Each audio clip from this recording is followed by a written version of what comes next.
The news is back, and so am I. Dr. Mike, Josh, you want to say a few words about how desperately you missed me last week? I'll be on in the big chair. Harder than it looks, huh?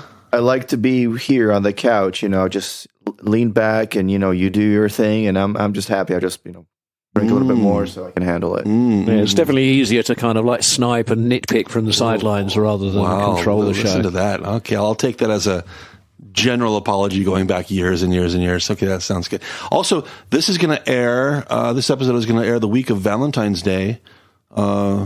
Big deal or... Valentine's Day is next Monday. Isn't it? Yeah. Well, that's what I said, leading up to Valentine's Day, before our next news. So leading up to next Christmas. Listen carefully, Josh. Pay attention, Jesus Christ. This is our Valentine's Day episode. So that's what I meant to say. Okay, anyway, Valentine's Day. Oh, that's why you brought flowers. Yeah, they're somewhere, yes. And did you put a roofie in my drink, or is that... You know it. I was out last week. I missed you really a lot. No comment on Valentine's Day? You know what? I was expecting you to take a big dump on it. No. A lot of people hate it. I just, it's commercial in its own way, but, it's generally a nice concept. So, don't get too angry. Do you feel pressure from a certain someone who I shall not name to participate in this, commercially? Fortunately not, no. No? Really? She's not like that? No, not like that. Okay. All right. How about you, John? No, I don't know. Thankfully, thank God, she's past it, over it, and you might want to revisit that. Sounds bad, doesn't it? actually, given up on love. Do you actually know that for a fact? You know that kind of that kind of famous thing. When a woman says, "No, it's fine." Is that, is a perfect tell that everything is very definitely not fine. A good point. I might have to look into that. Yeah. Well, at least I have another week before the big day to get things. So this next Monday, right? Next Monday, okay, yeah. Monday. Today's the 7th, so I'm so focused on Valentine's Day all the time, I just got ahead of myself. Okay. So some stuff to talk about. Now, I have to lead off with this because it's something near and dear to my heart, something very important to me. Of course, that's fast food. Can we talk about Burger King here? News this week that Burger King has severed their relationship with a company called Amrest, which is a holding company in Poland that manages operations for KFC, for Burger King for the moment. Who am I missing here? Burger King? Starbucks, sorry. And a couple of Pizza Hut. Thank you, Dr. Mike. About 2,000 restaurants altogether. They notified Amrest that they have no plans to grow in Poland, Slovakia, Romania, and Bulgaria on the Czech Republic, so basically Eastern Europe. And there's speculation about what will happen to their current locations. We haven't got a definitive answer, but it's a 50-50 thing. Are they going to withdraw from the market altogether, or are they simply going to stop growing? Not sure about that. But for those of you who've been here for a while, you know that this is not the first time that Burger King has somehow messed up the Polish market. This is actually at least the third and possibly the fourth, depending on how you count. Third or fourth time they've come to the market and decided that it wasn't for them. Now, guys, I don't know how this works at the highest levels of, fast food corporate boardrooms, but what is Burger King doing wrong that seems to mess up their plans for this market again and again? This is an interesting one, isn't it? I mean, I think pretty much everybody recognizes that when it comes to quickly delivered fast beef burgers, there is one brand that is world dominant with its familiar yellow arches, and Burger King is very much in second place. However, if my understanding is, and I mean, I might be wrong here because these things kind of change around, but as I understand it, the main holding company which was called Grand Metropolitan, but I think it's probably changed to something else now, is actually the single biggest food retailer in the world. I mean, they also own something like Frito-Lay's and all those snack foods and stuff like that. Yeah, the high level. Yeah, this is like a mega corpo. They've changed. Burger King has changed hands at a corporate level many times. It's complicated. Yeah, I don't know who owns it now. Yeah, I mean, there was this kind of bizarre thing that the company that owned the frankly horrible wimpy chain of pretend burgers in the 60s and 70s in the UK actually ended up taking over Burger King. Pretend burgers. Let me just ask you, just as an aside quickly for both of you, on taste alone, do you go McDonald's or Burger King? Burger King. Generally Burger King, but yeah. Okay, but I would agree, and I'm convinced that at least half the people would agree. I'm constantly baffled at how Burger King loses a head-to-head matchup because against they're more McDonald's. expensive, and they have to be more expensive because they cannot compete on price. And so what they do is that they offer something that is acknowledged generally to be tastier, but it costs more. But the whole idea is like, if you're going to be paying more for your burgers, then you might as well go to all these gourmet burger places that are around, which are better than either of them. Well, yes, except that you don't get it in within 5 minutes. You know, but Well, and also McDonald's has kind of responded to that. They have their premium burgers, which are pretty good, to be fair. Oh, I had one of those. Something like that. You were banging on about those lumberjack burgers the other week, and I had one of those. But there's some other ones too, like that. I forgot what they call them, but they're not horrible. But Burger King doesn't respond to market demands like that, as far as I can see. Also, McDonald's owns the kids market, completely owns the kids market. They own, just by virtue of their number of locations and their scale and their, promotional capabilities. But in terms of taste, I just don't see how Burger King loses. But on a business performance metric, they lose all the time. McDonald's is a well-known, well-recognized brand, while Burger King, it just doesn't have the same appeal. Here, that's true. And in a lot of countries. Would you also agree? Actually, I was talking to my wife about this, and she mentioned this, and I think she's absolutely right. When you go to Burger King, you tend to wait more often than you should. They'll wait for longer than you should. Mm-hmm. And when you see the McDonald's people, they're like ants in an ant colony. They're well trained. They're in motion constantly. They're cleaning something. They're picking something up. The Burger King people don't seem like they're part of a larger organization with an effective and detailed action plan for what to do at work. Well, it's true. I mean, actually, just last weekend, would you agree, though? Do you think? Yes, yeah. I went to Banaka City Centre to slightly misguided shopping mission, not least because had I paid attention to one of the episodes we were talking about what goes on in Banaka, I might have picked up on the fact that the specific shop I was going to is no longer there. But that's beside the point. I did decide I wanted to have a bite to eat when I arrived, and you go up to the food court, and of course, Banaka City Centre is one of the very few places, I think, in the world where you have a McDonald's and a Burger King next to each other. I wouldn't say in the world, but yeah, the only place.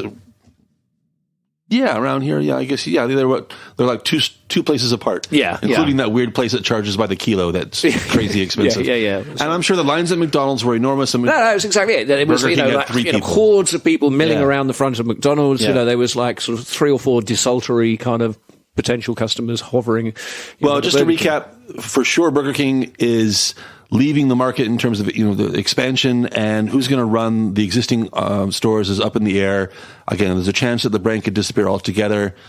I would be really disappointed if that happened, but we'll see. But again, Burger King, there's something about the Polish market, the Eastern European market, that they simply can't get right. They've tried 3 or 4 times, and if they disappear this time, I expect them to be back in 5 years with another latest attempt to do it again. Who knows? But John, Burger King is weird. Wendy's? They tried here. Wendy's was here. They experimented for a Wendy burger is a good burger. Wendy's is definitely a burger. They were here in the early 90s on Sławkowska Street. Didn't last long. They barely held on in England, actually. But there was also an attempt for another fast food chain in Poland, which was Taco Bell. That was also part of PepsiCo. So it's all part of the same company, yeah. So would love a Taco Bell. Not ashamed to admit it. I'll admit. Let's put it this way, Mexican food in Poland sucks. There's a few places that do nice Latin American themed stuff, which is good. But if I want the fast food stuff, there is nothing like that. There isn't, no.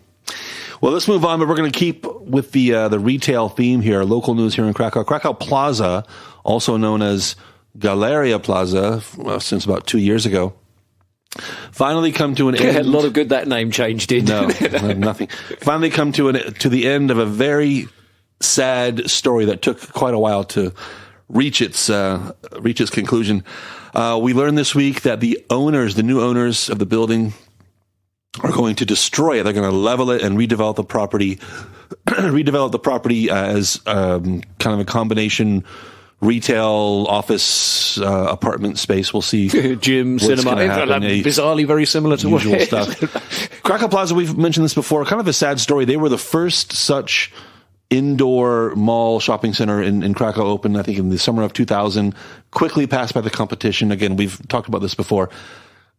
A prime location in one sense, when you look at it on the map, at the same time, an idiot location, given the weird access caused by the pond there and where the tram stops and things like this. In a weird, the access was exactly the same thing. It's like there were 2 more malls or shopping centers built one a little further east, Right. which Edin was right there, and further west, you had Galeria Krakowska and everything like that. So Kazimierz also. Yeah. So by the time people got to Galeria Plaza, they'd already passed two other malls. So this was like the one in the middle in between all. Stupid location, not big enough. No, there was a smart small location right at the beginning. Well, it was then, but in terms of access, it's kind of quite scenic. I mean, the trees and the pond, and nice. And I remember the design of the mall was they actually tried to incorporate like themes of Krakow, in a cheap, superficial kind of way, but like. They had the styling inside, and the columns were supposed to look a bit like Sukienica, et cetera. That whoever was designing. It was too small. It was too small, and the supermarket there, which originally was Intermarché and later became Carrefour, wasn't like one of the big anchor supermarkets we see in other places. The only thing it had going for it, well, actually two things: the Cinema City with the IMAX theater was a magnet, and they also had this bowling alley entertainment center as well. The arcade. It was different. It was unique. The geeky part of me is wondering what happened to all that equipment and stuff. Was it on sale somewhere? Did I miss it? I mean, not that I have any place to store it, but that would be so cool to buy a lot of those video game arcades. Well, they built that place about 15 years too early at the time. There was nothing else in the area. Now, just behind it on Domska Street and Lema Street, there are tons of apartments. Thousands of people live there now, but not enough to support the businesses that are there. It's just, again, this is too late. I'm curious to see what's going to replace it. Yeah, Josh, you're joking about it, but I wouldn't be at all surprised if something similar to it kind of was. Well, I mean, it's weird actually how this could happen. Something gets demolished and replaced by something else that essentially serves exactly the same purpose, but you've just kind of refreshed the appearance. At a minimum, I respect the developers for acknowledging reality, because there was talk about 6 months ago that they were going to redevelop the property as some kind of office space, a medical center, something that really didn't fit or make sense. And I respect the fact that they said, you know what? Screw it. Screw it. Let's just knock it down. Which you don't see that often here. You don't see buildings like this just get leveled and redeveloped. No, and I think that's right actually, because I have to say, I mean, it's got that very kind of what I would call generic shopping mall architecture, really. Yeah. I mean, particularly for you, coming from the States. Generic, I mean, bordering on tacky. I mean, in Poland, that was one of the first ones in this part of. Well, sure. Like, this is. Hey, Krakow, welcome to the rest of the world. Doesn't this suck? But it actually looks older than it is, doesn't it? I mean, you say it was dated. It looks like something from the 80s rather than something from 2000. When I came here to Poland in the late 90s, there was nothing like that here. So this was like the first reminder of what the West was like with the U.S. And I remember when I was studying with people from the United States in college, and they kind of appreciated it first. It's like, oh, this is a mall, but they went there. It's like kind of missing something. And actually, my main concern is the IMAX. It's gone. I generally don't go see movies in cinemas, except the main exception being IMAX cinema. Dr. Mike doesn't get his shoes dirty on places that don't have IMAX. And yeah, I'm right now. I went. What did I go see lately? That last Matrix movie, horrible. And why you paid to go see that? It was a group of Jesus friends, Christ. New Year's Eve thing. I wasn't too hyped on it. It was dark. You were drunk. Yeah. I know Bonarka has a very nice cinema city with the VIP section and whatnot, but physically, is there room to repurpose and rebuild and build an IMAX there? Do you think, or Bonarka? No, I don't think so.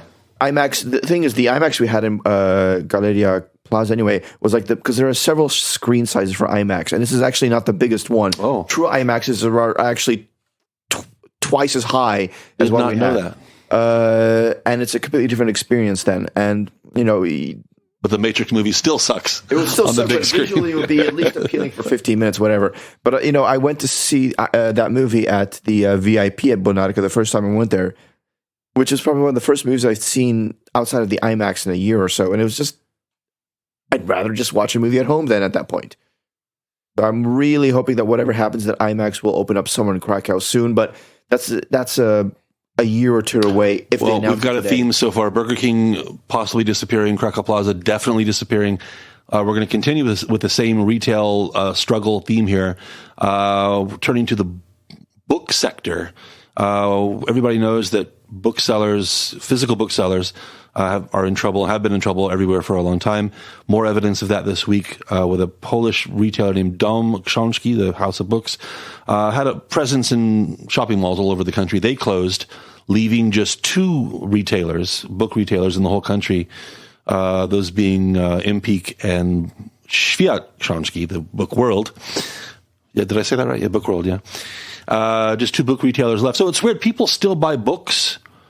I don't have stats in front of me to back that up, but we still buy books, but they don't buy them at the mall. I guess Amazon and Allegro and all those, online retailers are just absolutely killing physical sales, just like so many other things. John, actually, sign of the times. This reminds me. I mean, this is a while, maybe a couple of years back. We were discussing this. I think we did a special on the MPEAK story, but I thought that they were on the verge of disappearing. Yeah. But they seem to have just kind of hung in there. I mean, they've downsized, haven't they? I've noticed in their mall presence, they've gone for smaller units.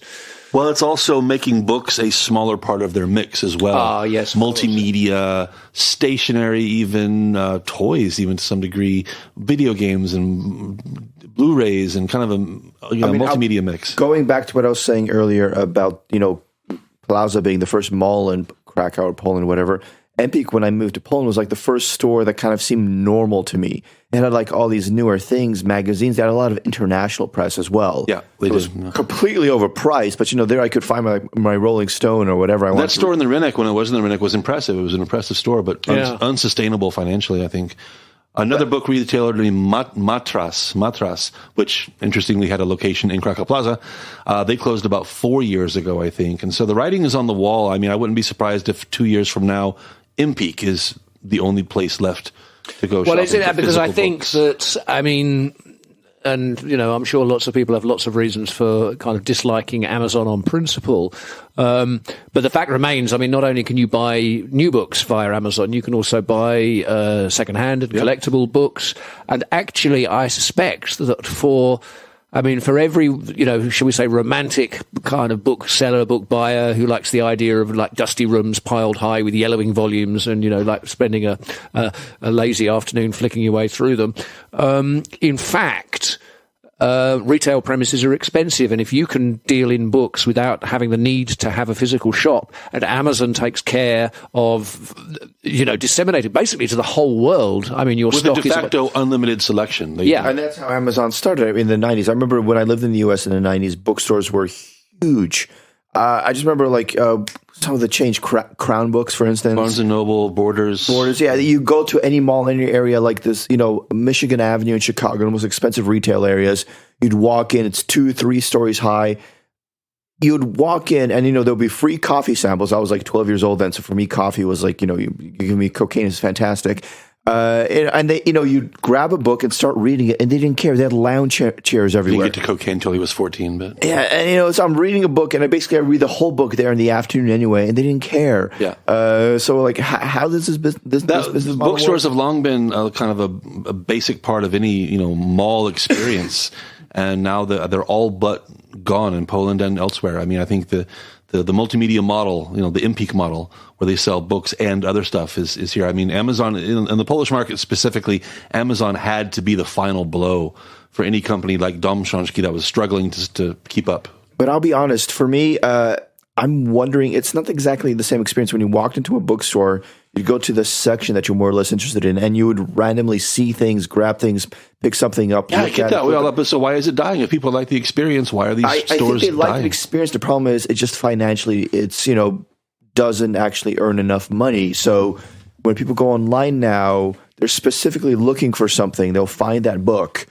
But I just think it's e-commerce. It's books are a good example. This is where the phenomenon is illustrated most obviously, maybe you could say, but if it's clothes, if it's shoes, if it's books, if it's DVDs, anything that's easily selected and packaged online and sent to your door that's the trend. Well, e-commerce is just wondering because clothes and shoes, I have a lot of trouble buying shoes, so I'm not going to order 20 pairs to my house. But if you were getting something that you already knew you liked, and replacing what you already had, for example, the same thing, you can just order it online, and that's what people are doing. That's quicker, yeah. And books are like, you don't have to try it on for size, right? I mean, if you you like it ahead of time, it doesn't matter where it comes from. You're going to go with the best price, and these online retailers are offering the best prices. Books, I'm guessing it is very compelling to say that you walk around a bookstore and you're not even in the mood to buy a book in this genre or in this section, but you notice something in the corner of your eye, you pick it up, you look at it, and you're interested, but you're not going to buy it. Then you put it down and you see something next to it and you end up buying it.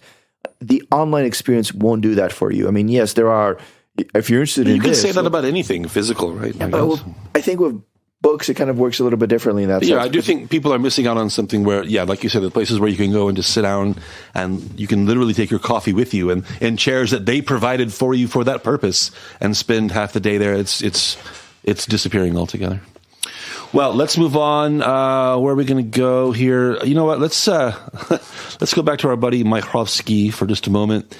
What was it, about 3 weeks ago now? He had this news conference with the organizers of the European Games. Oh, no, please, the European Olympics. Now, let me just clarify. We're not talking about the Olympics. We're not talking about the European Championships. We're talking about the European Games, which are, what a bad ripoff of a low-quality product.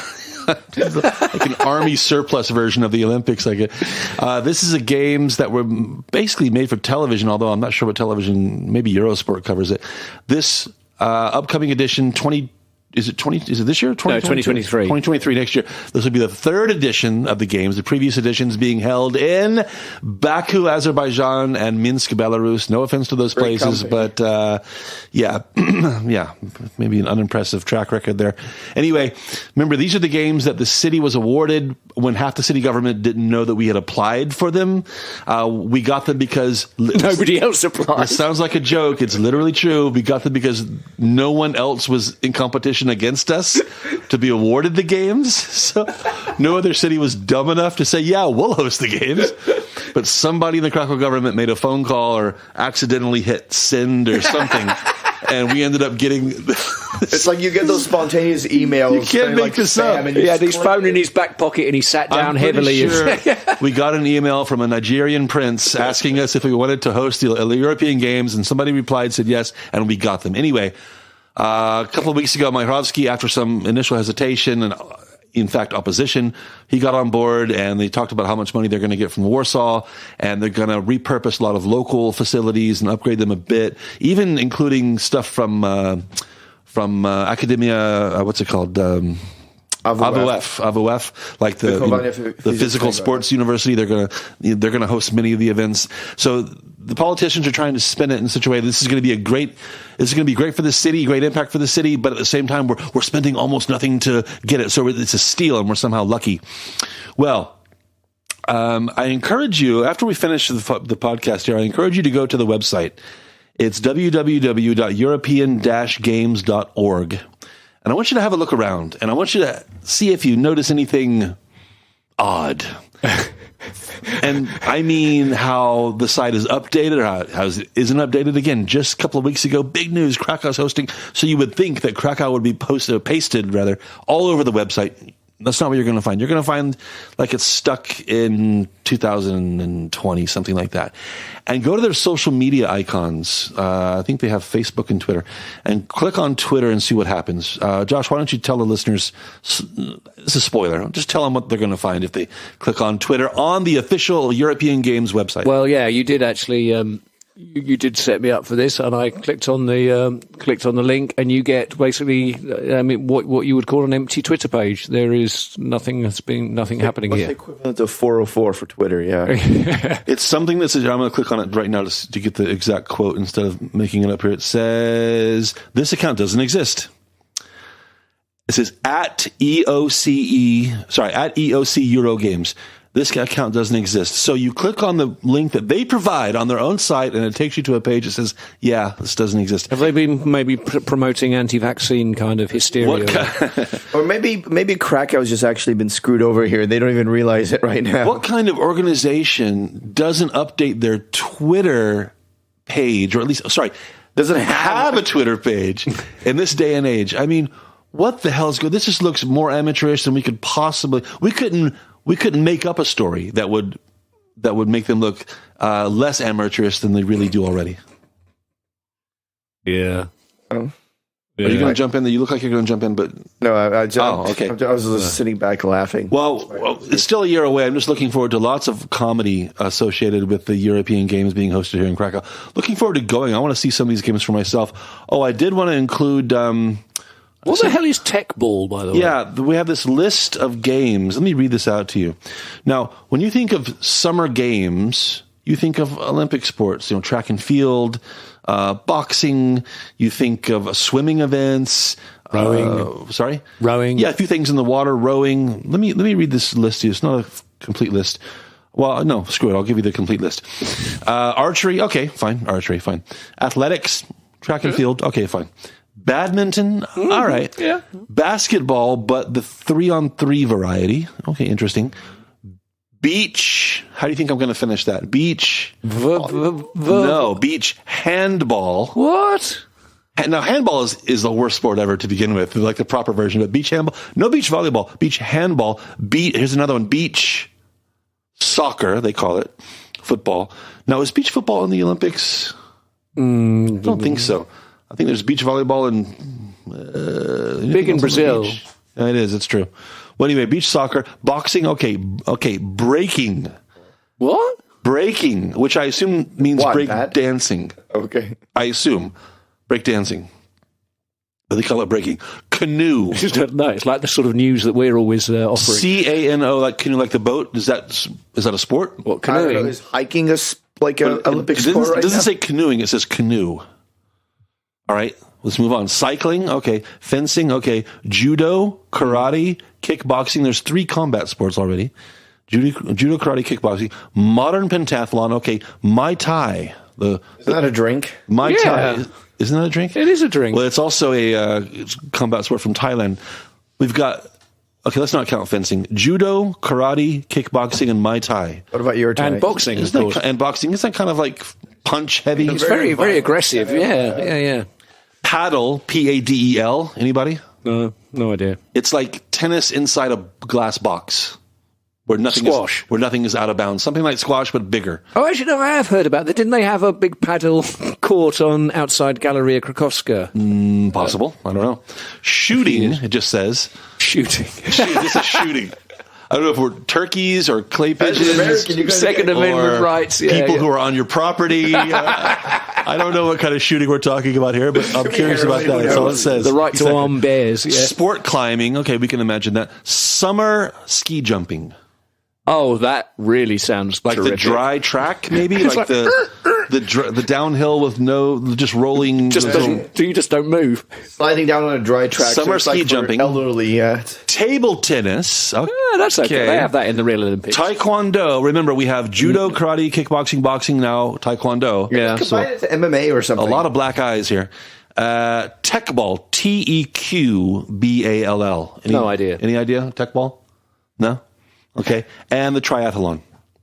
Oh, here's the teaser, though, Josh. It says more sports are set to be announced in the coming weeks. So, yeah, you won't be able to sleep tonight now, but drafts maybe. Some drama there, some more. Yeah, and a lot tic-tac-toe, noughts and crosses. Texas Hold'em. And the actually interesting athletic knock jokes ones are going to be in Katowice. Yeah. All right. But anyway, this is just a farce, an absolute farce. Look at the website of this thing. Like I said, look at their not quite Twitter page. Nobody wants it here. And you got to wonder what the hell is going on with these people. It's an absolute joke. Speaking of jokes, let's move on to the latest plan to convert the residents of Krakow into bicycle fans. You probably remember that the, was it Wavelo or Vavelo? Oh, very good question. Yeah. Wavelo? Why people didn't use it, they didn't know how to I don't even know how to say this. I can't write it. Anyway, you might recall that it was a fixture in the city until 2019. They were pretty good. They were well organised. They were solid bikes. They were. They disappeared in 2019. And they were doing all right, and then the city pulled the plug. Well, it was messy. In 2016, the city signed an 8-year contract with the provider, but in 2019, 3 years into the 8-year contract, both parties agreed to just dissolve the whole thing, and they disappeared. But now another company is back, and they are sure that they have the formula that will work this time. This will be Krakow's, at least their 3rd different bike sharing scheme.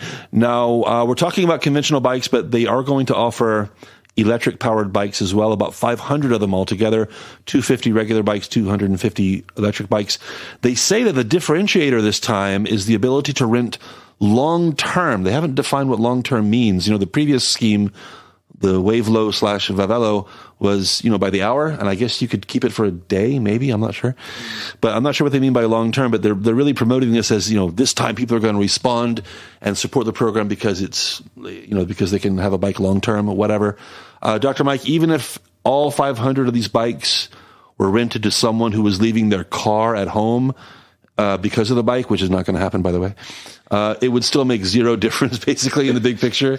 I mean, what's going on here? One of the main problems is, like, if you want to use bikes as, to convince people to not use their cars to drive into work, they need to have that bike or that bike stand near to where they live.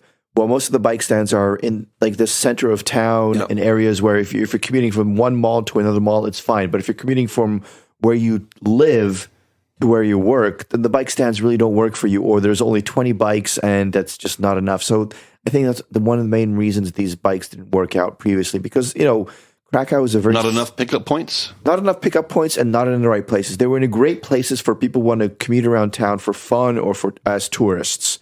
But if you actually live here and you're commuting, well, as a commuter, you didn't have a bike stand, up in Nova Huta, several of them, to actually bike down to here and have a bike stand where you could leave it here and then come back. You couldn't rely on there being bikes. The infrastructure for riding around on a bike, so the paths and the roadways weren't exactly set up properly. So the new model right now is suggesting that they're going to have more bikes at the park and ride places and at the tram stops. But they'll have, 20, 40 bikes at a place that has 100 parking spots. Right. The math there is already pretty simple. It's not going to work. Let's go to the bottom line here and just get right to the reason why this is a loser. Here's the fact. This is going to be hard for a lot of people to accept, Josh. I think you're going to agree with me.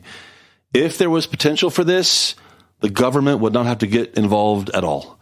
And this is only getting off the ground because they're getting support, money, from the local government to finance the whole thing.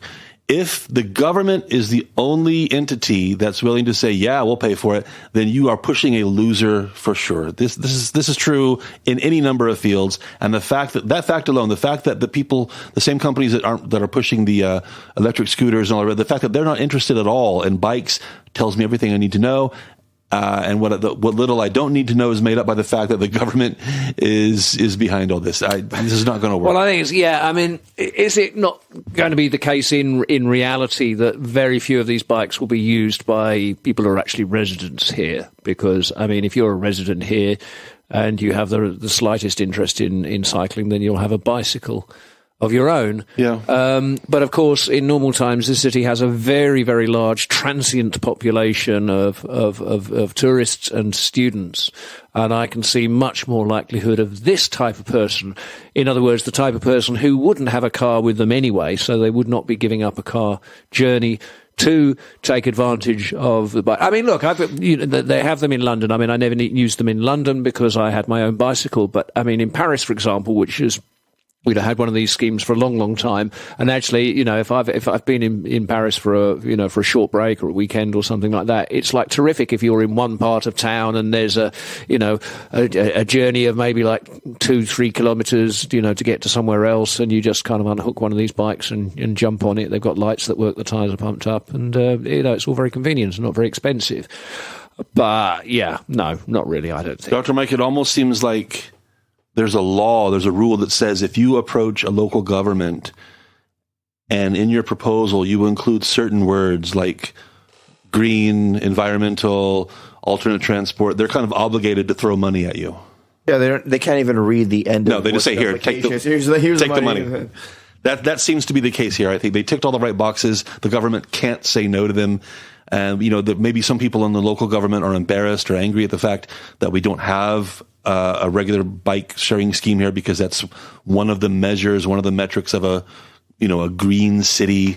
And so whatever the cost, they'll do. Okay, just to sort of sidetrack slightly, but a bête noire of ours for a couple of years or so now has been indulging my Gallic side this week, has been the proliferation of these alarming two-wheeled battery-powered vehicles known as scooters. Yeah. And now these are all being provided by competing private enterprises, but of course they are getting some kind of sweetener, aren't they, to as I understand it.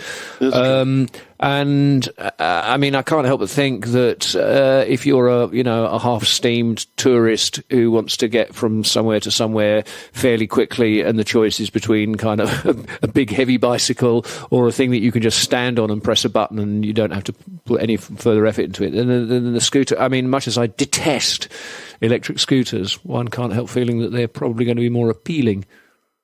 Well, we'll see. So this is set to deploy at the beginning of the summertime, so May or June. And in 3 months from now, you'll see more bikes at various points throughout the city, mostly concentrated here in the center of town.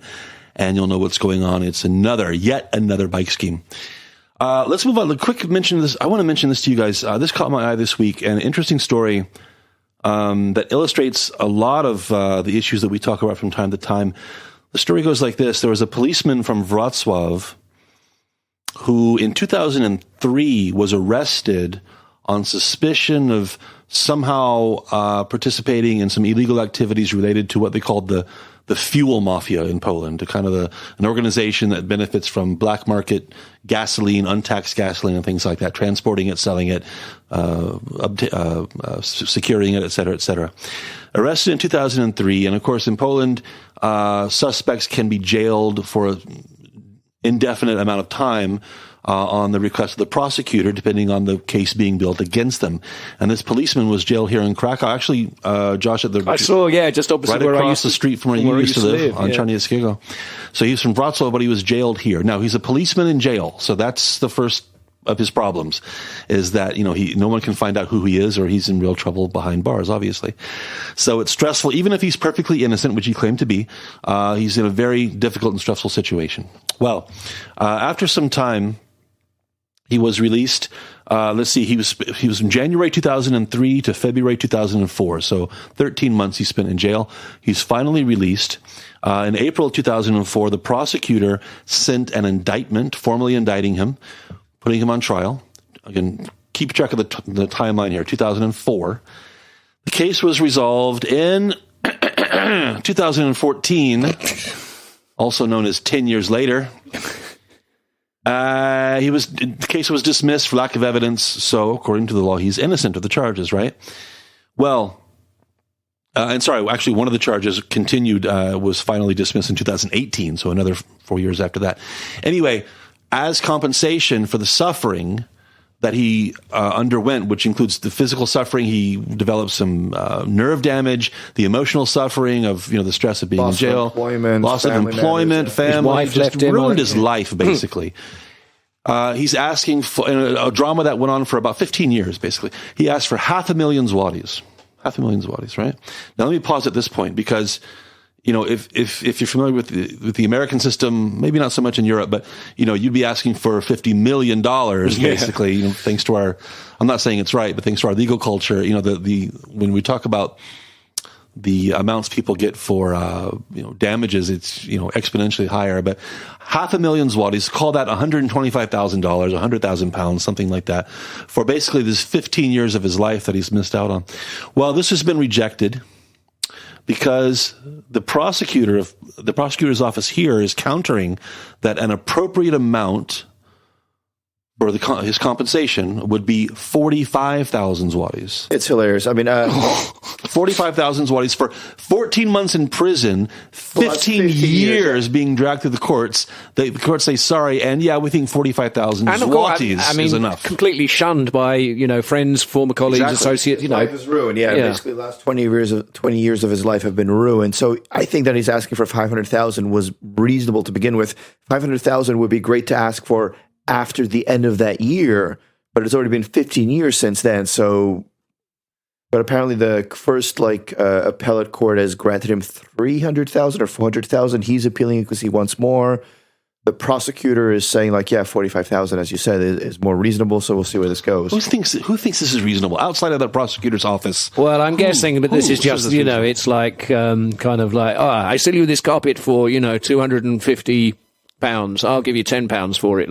You are killing me. 200 pounds. The laws are also different because you have to, when you're suing somebody for damages lost, which includes also the state, it has to be something on paper, very specific. It's like, well, I couldn't work for these many hours, so that's how much I lost. Like, the burden's on you to demonstrate that you suffered these losses. So you can't say like, oh, my life sucked for 2 years, give me 1 million zlotys. Right.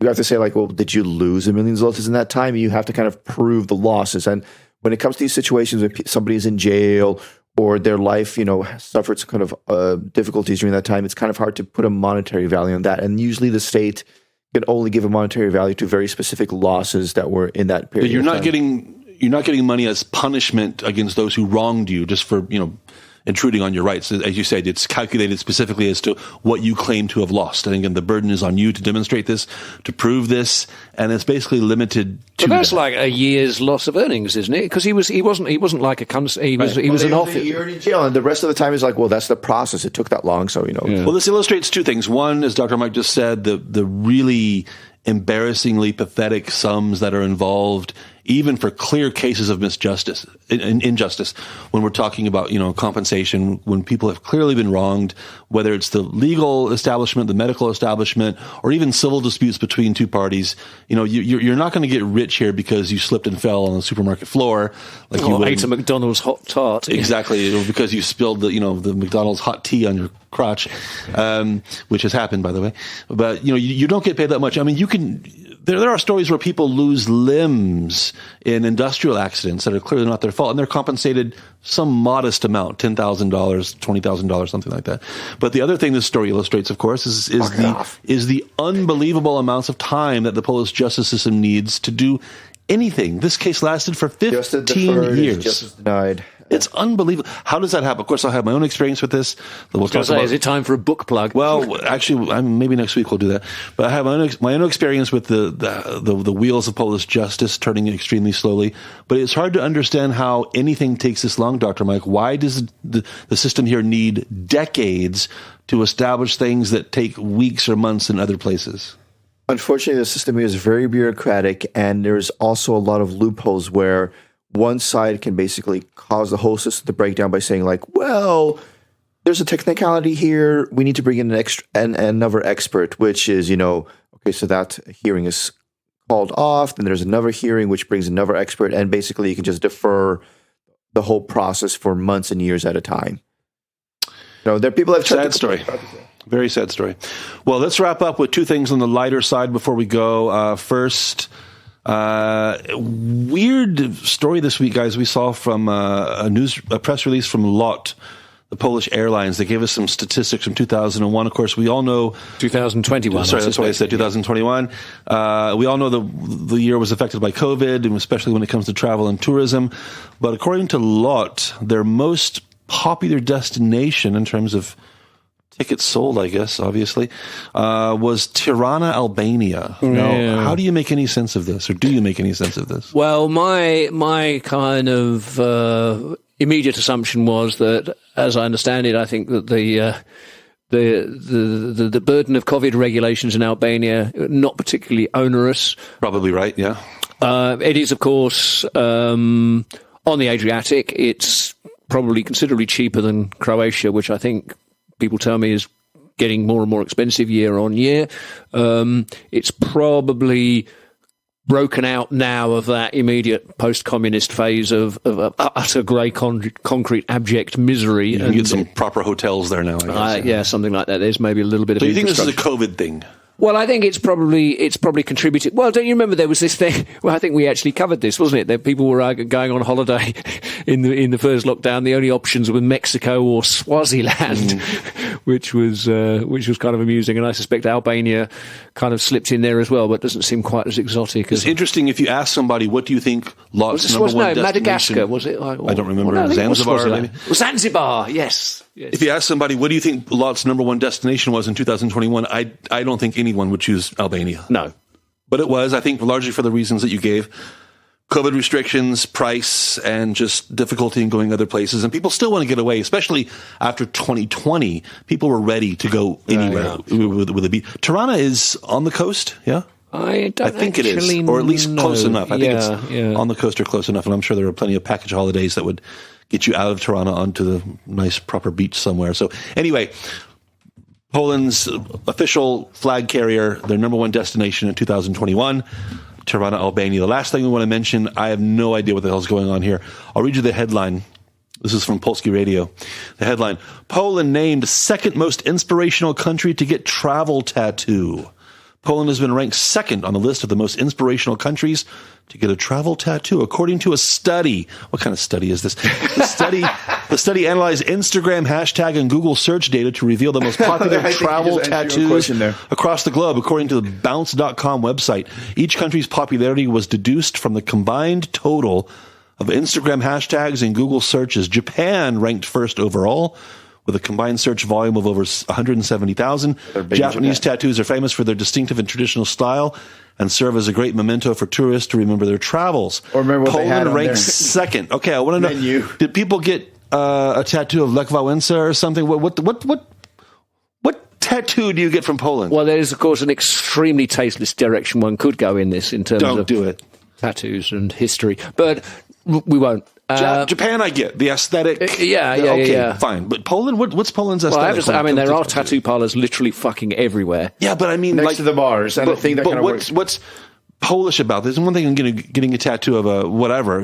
Just getting it in Poland is not the same as a Polish tattoo. Well, I think it's all this kind of Celtic mythology and black metal and all these people I see who are kind of. But that's not really a travel tattoo. What's a travel tattoo anyway? Is it like something you show to the customs man? I don't know. This is one of those Instagram influencer things. God knows what it is. Yeah. We're all getting old, aren't we? The correlation of the alcohol levels of alcohol that you are usually consumed. Serious question, Dr. Mike.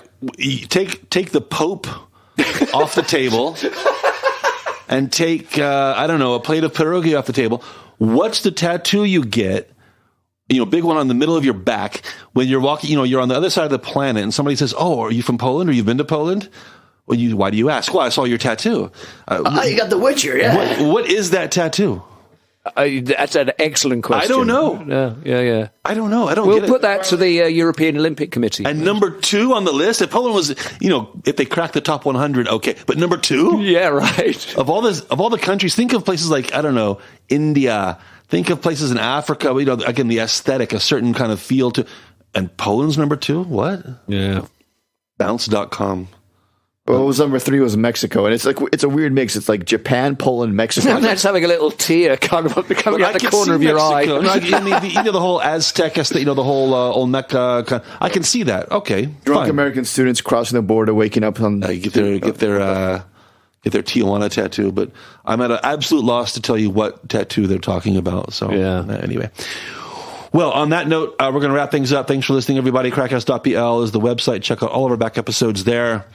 Later this week, we're going to post an episode about the growth of Krakow's boundaries and how it kind of became the city that it is today. So keep an eye out for that. And on behalf of Josh and Dr. Mike, we'll see you next week. Bye-bye. Bye-bye.